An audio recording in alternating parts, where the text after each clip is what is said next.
Good evening students, welcome back to legal next. मैं हूं advocate Laiba Khan. तो आरबीआई की वैकेंसी आ गई है, उसी के बारे में मैं ये वीडियो लेके आई हूँ आप सबको इन्फॉर्म करने के लिए कि माना मुश्किल है सफ़र जुडिशरी का, बट अगर आप चाहो तो और ऑप्शंस भी देख सकते हो। मैं ये नहीं बोल रही हूँ कि अगर आपका जुडिशरी ही आपका प्लान ए है, आप नहीं स्विच करना चाहते हो, it is totally up to you. But अगर कहीं ना कहीं ऐसे डिसीजंस जब आते हैं तो आपका कॉन्फिडेंस लो होता है, एंजाइटी, डिप्रेशन, ऐसी चीज़ें होने लगती हैं with the span of time जब आपकी डिग्री कंप्लीट हो जाती है। तो अगर आप चाहो तो ये सारी वैकेंसीज भी एक अच्छा ऑप्शन है। RBI grade B legal officer होना कोई मामूली बात नहीं है। तो RBI grade B legal officer की वैकेंसीज अनाउंस हो चुकी हैं। कितनी वैकेंसी है, कब फॉर्म भरना है, कब से कब तक आपके पास टाइम है वह फॉर्म फिल करने के लिए, क्या आपको पढ़ना है, कैसे एग्ज़ाम प्रोसेस होगा, किस स्टेजेस में क्या क्या पूछा जाएगा, ये सारी चीज़ें मैं वन बाय वन आपको डिटेल में बताऊंगी। आप जो है, अगर मैं ये बता दूं आपको, आप जानना चाहेंगे कि आपको नोटिफिकेशन जो एडवर्टीजमेंट है वैकेंसी का, ये कहाँ से मिलेगा। तो आरबीआई की ऑफिशियल वेबसाइट पे जाकर आपको ये जो ऑप्शन दिख रहा है यहाँ पे करंट वैकेंसीज, यहाँ पे आप जो है वैकेंसीज पे क्लिक करोगे तो ये ऊपर ही आपको सबसे ऊपर दिख जाएगा ये। तो ये 2025 में निकाली है, बट ये वैकेंसीज हैं 2024 के पैनल के लिए। किस चीज़ के लिए वैकेंसीज इन्होंने अनाउंस करी हैं? Grade B legal officer, manager, technical, civil, बहुत सी चीज़ें हैं, बट हम लॉ वाले हैं तो हमारे मतलब का क्या है, लॉ डिपार्टमेंट। तो let's focus upon that. Build your nation, build your career, कितना अच्छा इन्होंने यहाँ पे थॉट लिख रखा है, कोट। तो वैकेंसीज कितनी है मैं बता देती हूँ। Legal officer in grade B unreserved या जनरल कैटेगरी की हम बात करें तो तीन वैकेंसी हैं। ईडब्ल्यूएस में वैकेंसी नहीं। ओबीसी नॉन क्रिमिनल लेयर एक वैकेंसी है। एससी में एक वैकेंसी है। एसटी में कोई वैकेंसी नहीं है। टोटल 5 वैकेंसी हैं।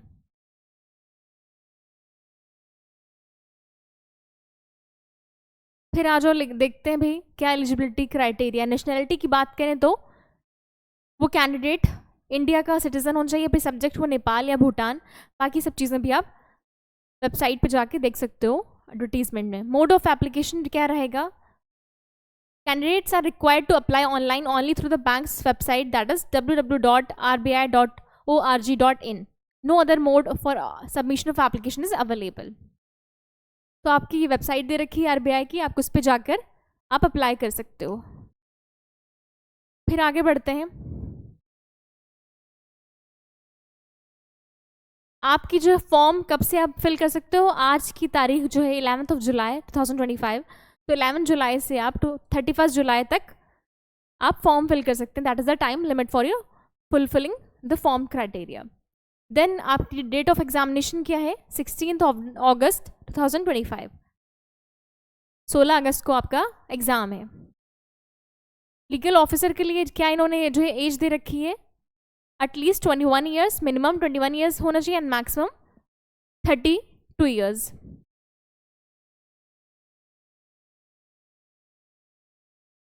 ये सारा क्राइटेरिया एज को लेकर दे रखा है। फिर कुछ एज रिलैक्सेशन दिया है। Upper age limit is relaxable by 3 years in case of candidates possessing LLM degree and 5 years in the case of candidates possessing PhD in law। मतलब कोई इंसान जिसने मास्टर्स किया है, मास्टर ऑफ लॉज LLM किया है, तो 3 साल का उसे एज रिलैक्सेशन मिलेगा जो उन्होंने अपर एज लिमिट बताई है उसमें। और अगर किसी ने लॉ PhD करी है लॉ में तो उसे 5 साल की यहाँ पे छूट मिलेगी एज रिलैक्सेशन में। आपकी क्या जॉब रिक्वायरमेंट्स, आपको क्या काम करना होगा वो इन्होंने यहाँ पे बता रखा है। Dealing with reference on legal issues received from various departments of bank and its associate institutions which are mainly related to the interpretation of various statutes such as Reserve Bank of India Act 1934, Banking Regulation Act 1949, Foreign Exchange Management Act, Companies Act, preparing initial drafts of legislation to be administered by bank। ये सारी ये क्या क्या काम होगा, क्या work criteria रहेगा, ये रहने वाला है। Appearing before conciliation officers, labor courts, tribunals, etc. on behalf of bank। Educational qualification 1 जुलाई 2025 तक आपकी क्या होनी चाहिए? Bachelor's in degree, bachelor's degree in law from any university, college institution recognised by UGC and the Bar Council of India with a minimum 50% of marks तो आपके पास एक college से लॉ की डिग्री होनी चाहिए, जो कॉलेज ऑथेंटिक हो, कितनी जो है परसेंटेज हो, एटलीस्ट ओवरऑल आपकी परसेंटेज हो लॉ की 50%। SC ST और PW PD कैंडिडेट के लिए 45%। एक्सपीरियंस भी यहाँ पे मांगा गया है। आपको क्या एक्सपीरियंस होना चाहिए? Enrolled with Bar Council as an advocate, आपका एनरोलमेंट मस्ट है, लॉ की डिग्री हो, plus the second one is enrolment हो बार काउंसिल में, एंड बार काउंसिल का एनरोलमेंट हुए भी 2 साल हो चुके हों, at least 2 years experience after being enrolled as an advocate. आप जब एनरोल हुए, आपका एनरोलमेंट हुआ बार काउंसिल में एज एन एडवोकेट, उसके बाद 2 साल का एक्सपीरियंस हो आपके पास एडवोकेसी का, या फिर आप एज ए लॉ ऑफिसर काम कर रहे हो किसी legal department of large bank, financial institution, statutory corporation, company, state, central government, post enrolment with the Bar council, या फिर आप किसी कॉलेज में या यूनिवर्सिटी में फुल टाइम लॉ टीचर हो।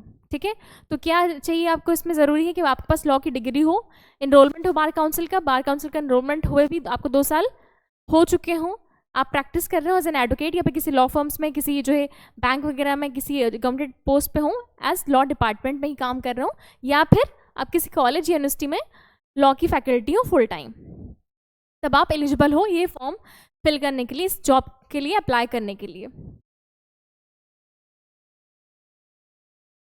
यहाँ पे लिखा है कि special knowledge of banking law, company law, labour law and constitutional law and experience in drafting of pleadings and documents is desirable one. मतलब वो तो स्पेशल आपको मैंडेटरी क्राइटेरिया जो मैंने ऊपर बताया, वो तो आपको जब तक वो चीज़ें नहीं आपके पास तब तक आप एलिजिबल ही नहीं हो एग्जाम देने के लिए। बट अगर कोई इंसान, सपोज करो किसी कैंडिडेट के पास स्पेशल नॉलेज है बैंकिंग लॉ, कंपनी लॉ, इन सारे सब्जेक्ट्स की, तो फिर उसे प्रेफरेंस दी जाएगी in comparison to other. Let's see the test structure. तो आपका जो है ऑब्जेक्टिव भी रहने वाला है, सब्जेक्टिव भी। टाइप ऑफ पेपर आपका paper 1 general knowledge of law रहेगा। ठीक है, पेपर 1 आपका जनरल नॉलेज ऑफ लॉ रहेगा। इसमें ऑब्जेक्टिव क्वेश्चंस आएंगे, यानी MCQ होंगे 30 मार्क्स के, और डिस्क्रिप्टिव यानी रिटन होंगे आपके, सब्जेक्टिव जिसे बोलते हैं 120 मार्क्स से, तो और 3 घंटे का आपको टाइम मिलेगा। पेपर 2 आपका इंग्लिश होगा, डिस्क्रिप्टिव होगा, मतलब लिखना है। ठीक है, इजी समझे क्या? इजी नहीं है, RBI का पेपर है। तो आपका जो है इंग्लिश डिस्क्रिप्टिव 100 नंबर का होने वाला है। टोटल 250 ये मार्क्स हो गए आपके रिटन के, then interview 40 marks, total 290 marks का होने वाला है। इसमें भी 3 घंटे मिलेंगे। क्या है पैटर्न आपका टेस्ट का? भाई जनरल नॉलेज ऑफ लॉ, एक बेसिक नॉलेज होनी चाहिए आपके लॉज की, और एक और थोड़ा सा दिमाग लगाना यहाँ पे, इन्होंने कौन से लॉज मेंशन करे हैं कि ये लॉ पे आपका जो वर्क जो वो रहेगा इन्वॉल्वमेंट, आपको किन चीज़ों पे काम करना रहेगा RBI में। जो लॉज इन्होंने बताया, कॉन्स्टिट्यूशनल लॉ हो गया, लेबर लॉ, बैंक के लॉ, इन पे ज़्यादा फोकस करना, क्योंकि बैंकिंग के जो एग्जाम्स होते हैं लॉ से रिलेटेड, वो जनरल लॉ पूछते हैं, but they give special reference to those law which are associated with the exam. Like RBI का है तो बैंक से रिलेटेड आपके जो लॉज हैं, कंपनी लॉ पढ़ लो, बैंकिंग जो भी एक्ट हैं, RBI का एक्ट है, ये सब पढ़ो, लेबर लॉ इन्होंने मेंशन करा है, तो ये सारी चीज़ें पे, इन सारी चीज़ों पे ज़्यादा फोकस करो, apart from all law subjects. चलो भाई, बात कर ली हमने, टेस्ट कब होना है, क्या डेट है आपकी फॉर्म अप्लाई करने की, कैसा होने वाला है, किस फॉर्म में, रिटर्न कितने मार्क्स का, ये सब चीज़ें पढ़ ली। लेट्स सी आगे कुछ इंपॉर्टेंट है क्या।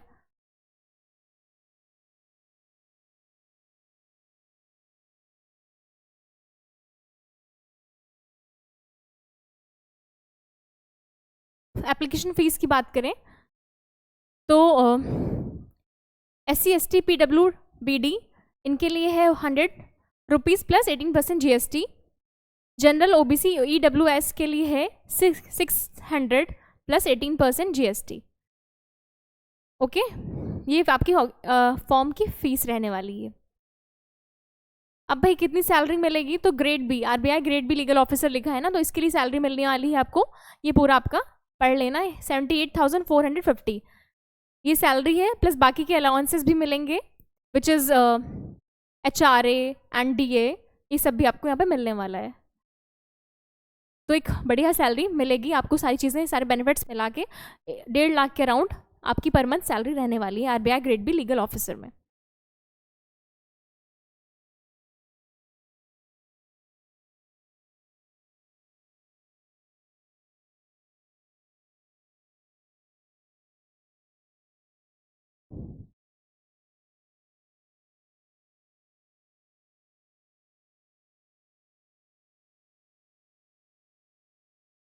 एग्जामिनेशन सेंटर कहाँ कहाँ रहने वाले हैं, क्या ऑप्शन इन्होंने अवेलेबल कर रखे हैं?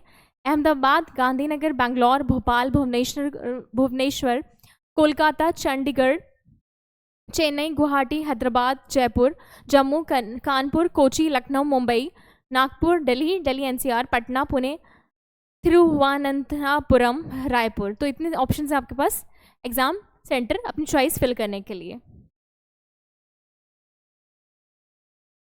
अब कैसे अप्लाई करना है यहाँ पे इन्होंने ही बताया है। Candidates are required to apply online only using the website, जो वेबसाइट मैंने अभी आपको बताई थी, यहाँ पे आप देख भी सकते हैं। बाकी किसी भी फॉर्म में ये एप्लीकेशन एक्सेप्ट नहीं करेंगे, रिजेक्ट हो जाएगी एप्लीकेशन आपकी।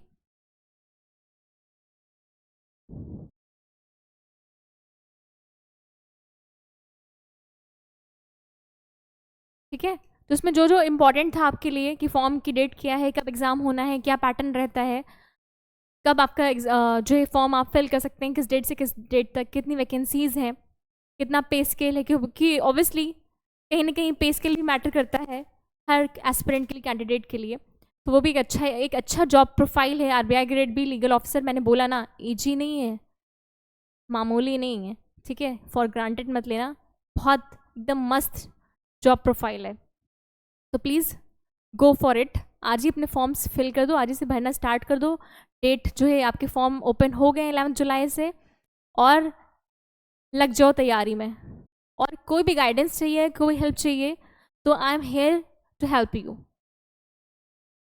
मैं आपको इस बात की श्योरिटी दे रही हूँ, आपको कोई भी आरबीआई ग्रेड बी का जो फॉर्म आया है, फॉर्म भरने में कोई प्रॉब्लम हो रही है आपको, या फिर जो है एग्ज़ाम की प्रिपरेशन कैसे करनी है, किस एग्ज़ाम पे जो है सब्जेक्ट्स पे ज़्यादा फोकस करना है, पूरी प्रिपरेशन में कहीं पे भी कोई डाउट है, तो do not hesitate, please let me know in the comment box, I will surely answer your questions. Thank you, good luck.